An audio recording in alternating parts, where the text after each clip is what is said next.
नमस्कार मित्रों, आप सभी का स्वागत है। आर्थिक समीक्षा 2021-22 राजस्थान की महत्वपूर्ण प्रश्नोत्तरी से संबंधित हम लोग आज की इस क्लास में बातचीत करेंगे। तो देखिए, सबसे पहले आपके सामने कुछ क्वेश्चंस मैंने इस क्लिप में डाले हैं, जिसमें 10 सवालों पर हम लोग बातचीत करने वाले हैं और इसी प्रकार 10-10 करते हुए अपनी एक बहुत अच्छी श्रृंखला जो है वो बन जाएगी इस पर। तो चलिए बिना किसी देरी के अब शुरुआत करते हैं सवालों की। तो पहला सवाल आपके सामने जो आ रहा है वो देखिए क्या है, आपको पढ़ाया हुआ है और आप लोग मेरे हिसाब से बहुत जल्दी इस सवाल का जवाब देने की स्थिति में रहेंगे। क्या है आपके सामने सवाल और क्या होगा उसका जवाब, जरा देखने की कोशिश करिए। आर्थिक समीक्षा 2021-22 के अनुसार शुद्ध है ये क्या है, शुद्ध नहीं है, शुद्ध है। राज्य घरेलू उत्पाद के संदर्भ में सत्य कथन आपको बताना है। तो स्थिर मूल्य पर शुद्ध राज्य घरेलू उत्पाद जो है वो 81,231 है, ये मैंने आपको पढ़ाया है। प्रचलित मूल्य पर जो है वो आपका 1,35,218 है और ए व बी दोनों या नन ऑफ दीज। तो इसका सही जो जवाब है वो मेरे मित्रों क्या है, सी ऑप्शन है। आपके दोनों कथन जो है इसमें क्या है, सत्य हैं, यानी दोनों कथन इसके सही हैं। तो आपको इसमें सी ऑप्शन जो है उस पर क्या कर देना है, राइट का चिन्ह लगा देना है। तो आपके हिसाब से भी सही होगा और मुझे लग रहा है कि आपको ये बात समझ में भी आ गई होगी कि इसका जो सी ऑप्शन है वो एकदम क्या है, सही है। चलिए अब नेक्स्ट सवाल की ओर बढ़ते हैं। अगला सवाल आपके सामने जो है वो जरा देखिए क्या है। यहाँ पर नेक्स्ट सवाल आपका है, आर्थिक समीक्षा 2021-22 के अग्रिम अनुमानों के अनुसार कुल खाद्यान्न उत्पादन कितना होगा। यानी 2021-22 के आर्थिक समीक्षा के अनुमान के अनुसार आपको बताना है कि कुल खाद्यान्न उत्पादन कितना होगा। तो इसमें है 225.20 lakh metric ton, 269.09 lakh metric ton, 266.35 lakh metric ton और 231.60 लाख मीट्रिक टन। तो इसका जो मेरे मित्रों सही जवाब है वो आपका क्या होगा, जरा देखिए। इसका सही जवाब होगा 225.20 लाख मीट्रिक टन, यानी ए ऑप्शन आपका सही होगा। 225.20 लाख मीट्रिक टन आर्थिक समीक्षा 2021-22 के अग्रिम अनुमानों के अनुसार खाद्यान्न उत्पादन होने का क्या है, अनुमान है। तो चलिए ये इसका ए ऑप्शन एकदम राइट है, इस पर आपको टिक करना है। अब चलिए अगले सवाल की ओर बढ़ते हैं। अगला सवाल आपका जो है वो थोक मूल्य सूचकांक से रिलेटेड है। क्या है सवाल और क्या होगा इसका सही जवाब, देखिए। दिसंबर 2021 तक थोक मूल्य सूचकांक में कितने प्रतिशत परिवर्तन हुआ है। 9.27, 6.87, 4.73, 3.22%। तो इसका सही जवाब जो है वो 9.27 आपका एकदम एक्यूरेट सही जवाब है। 9.27% जो है वो थोक मूल्य सूचकांक में परिवर्तन जो है, प्रतिशत परिवर्तन दर्ज किया गया। मैंने आपको कल ही मैप के माध्यम से दर्शाया होगा, ऐसे आपका जो ग्राफ बन रहा था उसमें 9.27% जो है वो वृद्धि दर्ज की गई है पिछले वर्ष की बजाय। तो यहाँ 9.27 आपका एकदम सही जवाब होगा। चलिए नेक्स्ट सवाल जरा देखिएगा क्या है। यह है आपका अगला सवाल, दिसंबर 2021 तक राज्य की ऊर्जा अधिष्ठापन क्षमता कितनी है। ये बहुत ही इंपॉर्टेंट सवाल इसलिए क्योंकि पिछली परीक्षाओं में इस पर सवाल आ चुका है।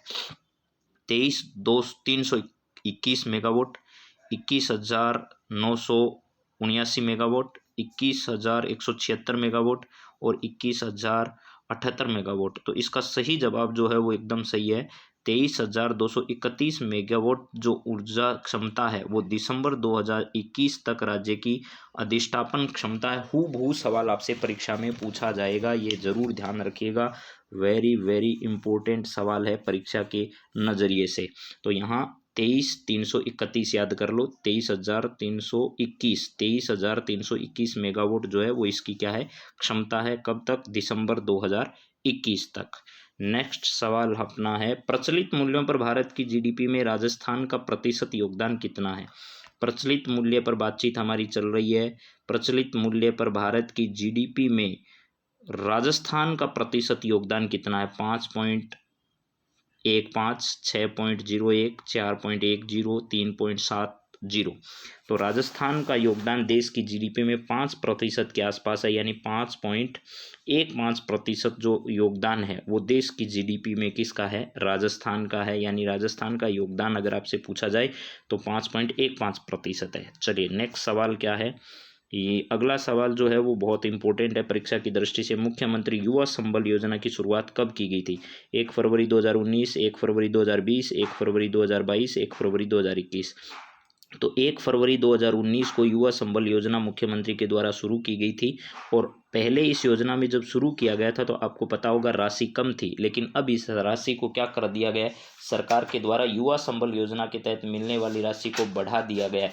और ये बढ़ी हुई जो राशियां हैं वो कब से लागू होगी, तो 1 फरवरी 2022 से लागू होगी। और इसके अंतर्गत जो मेरे मित्रों हैं वो इंटर्नशिप प्रोग्राम को भी क्या कर दिया गया है, जोड़ दिया गया है। पहले इंटर्नशिप प्रोग्राम नहीं होता था, अब इंटर्नशिप प्रोग्राम जोड़ दिया गया है। आपको ये भी ध्यान रखना है। पहले इसमें जो राशि मिलती थी वो 3,000 रुपये और 3,500 रुपये मिलते थे, यानी 3,000 और कितने 3,500 रुपये पहले मिलते थे। लेकिन इस राशि को अब बढ़ाकर क्या कर दिया गया है, आपको ये जरूर ध्यान रखना है।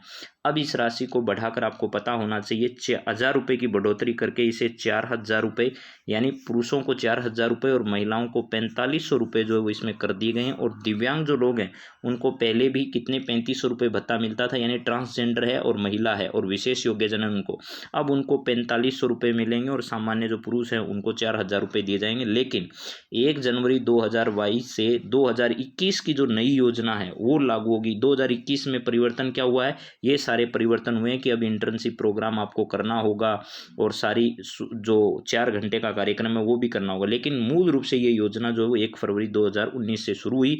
और जो परिवर्तन है उसके साथ ये लागू कब से होगी, तो 1 जनवरी 2022 से, 1 जनवरी, इसको यहाँ लिख देता हूँ मैं, 1 जनवरी 2022 से जो परिवर्तन है उन परिवर्तनों के साथ इसे लागू किया जाएगा।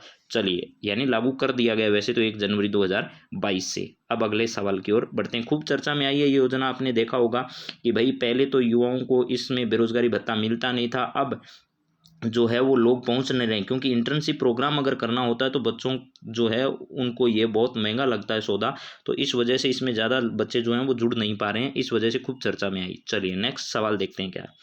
अगला सवाल 6 नंबर क्वेश्चन 2 बार, यानी इधर आपका 6 नंबर और इधर भी 6 नंबर, यानी 6 नंबर 2 बार लिखा गया, कोई दिक्कत नहीं है, हम लोग बातचीत इस सवाल पर करते हैं। दिसंबर 2021 तक राज्य में कितने गांवों को विद्युतीकृत किया जा चुका है। राजस्थान के ऐसे कितने गांव हैं, झोंपड़ी है, जिनको क्या कर दिया गया है, विद्युतीकृत, यानी वहाँ लाइट की व्यवस्था उपलब्ध करवा दी गई है। तो राजस्थान के ऐसे कितने गाँव हैं मेरे मित्रों, हमें ये ध्यान रखना है। तो राजस्थान के गाँवों की संख्या क्या 43,201 है, 45,701 है, 55,701 है या 65,104 है। तो ध्यान रखना, राजस्थान के 43,201 गाँव जो हैं दिसंबर 2021 तक विद्युतीकृत किए जा चुके हैं। और सरकार का लक्ष्य है कि सभी गांवों को 100% क्या करना है, विद्युतीकृत करना है, ये सरकार का लक्ष्य है। इस लक्ष्य की दिशा में सरकार लगातार आगे क्या कर रही है, बढ़ रही है। और 43,201 गांवों को विद्युतीकृत दिसंबर 2021 तक किया जा चुका है। चलिए नेक्स्ट सवाल देखते हैं। हमारा मूल रूप से 8 नंबर सवाल है, लेकिन प्रिंटिंग की मिस्टेक की वजह से ये 7 नंबर इसमें छप गए। दिसंबर 2021 तक राज्य में कितनी क्षमता के सौर ऊर्जा संयंत्र स्थापित किए जा चुके हैं। मैंने इसमें बहुत ही इंपॉर्टेंट सवाल जो है वो आपका सार गर्भित मैटर वो डालने की पूरी कोशिश की मेरे मित्रों, इनको सबको बहुत अच्छे से आपको क्या करना है, ध्यान रखना है। तो चलिए, पहला है आपके सामने 9,228 मेगावाट, 142 गीगावाट, 127 गीगावाट और 5,627 मेगावाट।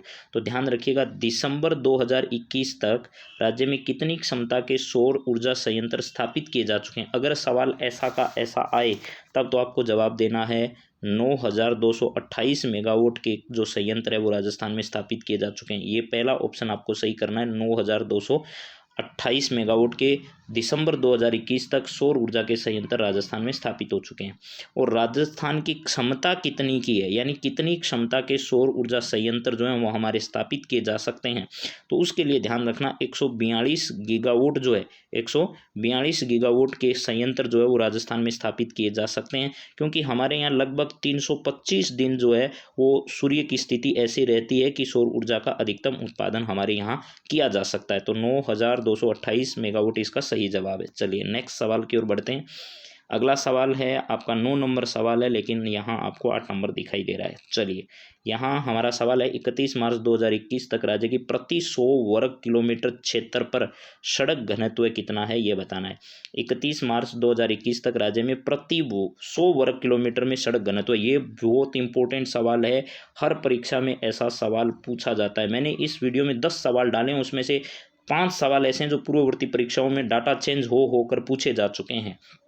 चलिए इसका सही जवाब क्या होगा, 79.76 किलोमीटर, 161.71 किलोमीटर, 75.76 किलोमीटर, 86.87 किलोमीटर। तो इसका सही जवाब मेरे मित्रों जो इसका है वो है 79.76, यानी ए ऑप्शन इसका सही है, यानी 79.76 किलोमीटर राजस्थान का 31 मार्च 2021 तक प्रति 100 वर्ग किलोमीटर में सड़क घनत्व है।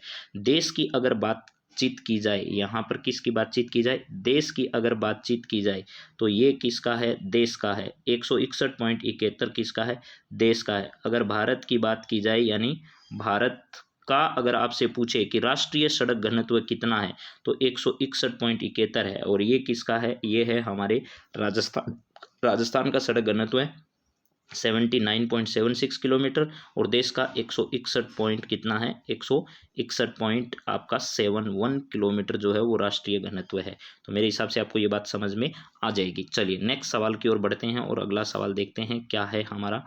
ये सवाल है आपके सामने मेरे मित्रों, सवाल क्या है जरा देखिए।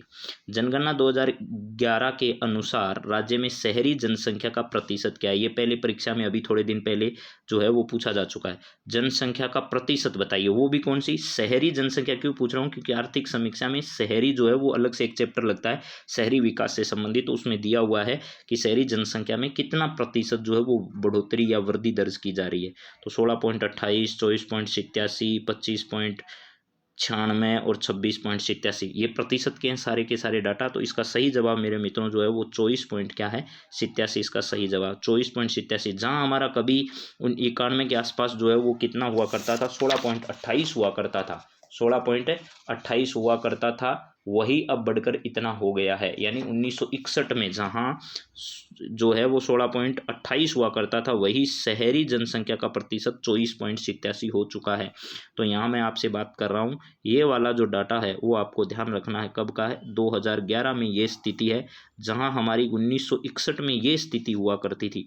1961 के आसपास की स्थितियाँ भी दी हुई है इसमें, लेकिन ये आपको याद नहीं करना, आपको सिर्फ ये याद करना है कि 2011 की जनगणना के अनुसार शहरी जनसंख्या का प्रतिशत कितना है, 24.87% हमारा है। ये 10 सवाल मैंने आपके सामने अभी करवाए हैं। तो मित्रों काफ़ी अभी इम्तिहान बाकी है, युद्ध का अभी आगाज बाकी है। तोड़ती है मुसीबतें तो तोड़ने दो, हौसलों में अभी जान बाकी है। तो आप अपनी जी जान लगाकर मेहनत करते रहिए। इसी प्रकार मैं आपके सामने इस आर्थिक समीक्षा के महत्वपूर्ण डाटा आपको उपलब्ध करवाता रहूँगा। तो आप सभी का बेहद धन्यवाद। फिर मिलते हैं अगले क्लास में, तब तक have a nice day. Thank you.